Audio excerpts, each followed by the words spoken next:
आणि बरं का मुलांनो, दुसऱ्या दिवसापासून सूर्योदय होताच युद्धाला तोंड लागत असे आणि सूर्यास्त होताच युद्ध थांबत असे. भीष्मांच्या नेतृत्वाखाली कौरव सैन्य लढत होते, पण त्यांची भीम व अर्जुन सतत लांडगे तोड करीत होते. कौरव पक्षाकडील अनेक वीर व दुर्योधनाचे अनेक भाऊ कामी आले, मरून गेले. भीष्म पांडव सेनेची अपरिमित हानी करत होते, पण सतत 7 दिवसात पांडवांचा एकही महत्त्वाचा योद्धा त्यांनी टिपला नव्हता. आणि यामुळेच नाराज होऊन 8व्या दिवसाचे युद्ध संपताच दुर्योधन भीष्मांकडे आला. अतिशय अशोभनीय शब्दात अपमान करून तो म्हणाला, तुम्ही पांडवावर दया दाखवून युद्ध करीता, तुमच्याकडून काही होणे शक्य नाही. आपल्याच नातवाकडून असे अपमानकारक बोलणे ऐकून त्या वृद्ध कुरूच्या काळजाला घरे पडली. स्वतःच्या प्रतिज्ञेने कुरु राजसिंहासनाला बांधील राहण्याच्या विवशतेबद्दल त्यांनी दुःख व्यक्त केले, पण त्याचबरोबर निकराने युद्ध करण्याचे वचन सुद्धा दिले. 9व्या दिवशी भीष्मांनी जो काही संहार मांडला त्याला उपमा फक्त भडकलेल्या वणव्याचीच. त्यांना रोखणे अर्जुनाला सुद्धा जड जात होते. सुदैवाने कोणी महत्वाचा मोहरा न गमावता त्या दिवशीचे युद्ध संपले. दिवस निभावला, पण पांडवांसाठी गंभीर चिंता निर्माण करूनच.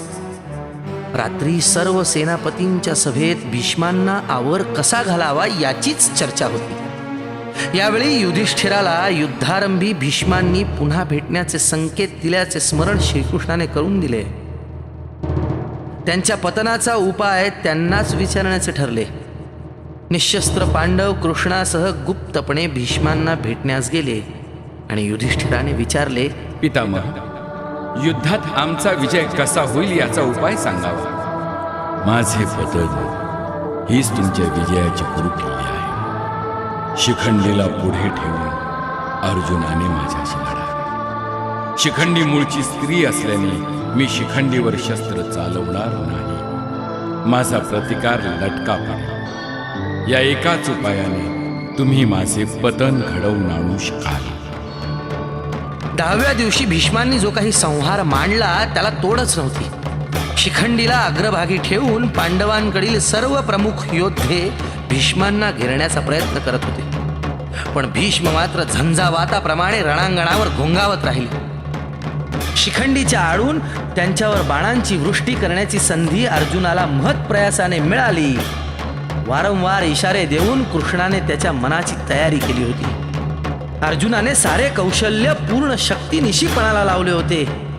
ज्या भीष्मांच्या हातातील धनुष्य उभ्या आयुष्यात खंडित झाले नव्हते, त्यांच्या हातातील एका मागून एक धनुष्य अर्जुनाने लीलया मोडून टाकले. त्यांच्या शरीरात इतके बाण आर पार घुसले होते की एक बोटभर सुद्धा जागा मोकळी राहिली नव्हती. शरीरातील बाणांसह भीष्म धरणीवर कोसळले, पण आर पार बाण घुसलेले त्यांचे शरीर जमिनीला टेकलेच नाही.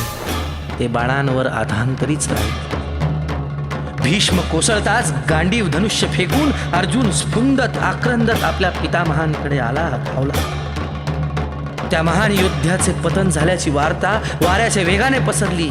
युद्ध आपोआप थांबले. भीष्माचे शीर शरशय्येवर तसेच लोंबकळत राहिले होते. त्यांनी अर्जुनाकडे सहेतूक पाहिले. त्याने 3 बाण भूमीत असे चपखलपणे मारले की त्यांची उशी तयार झाली.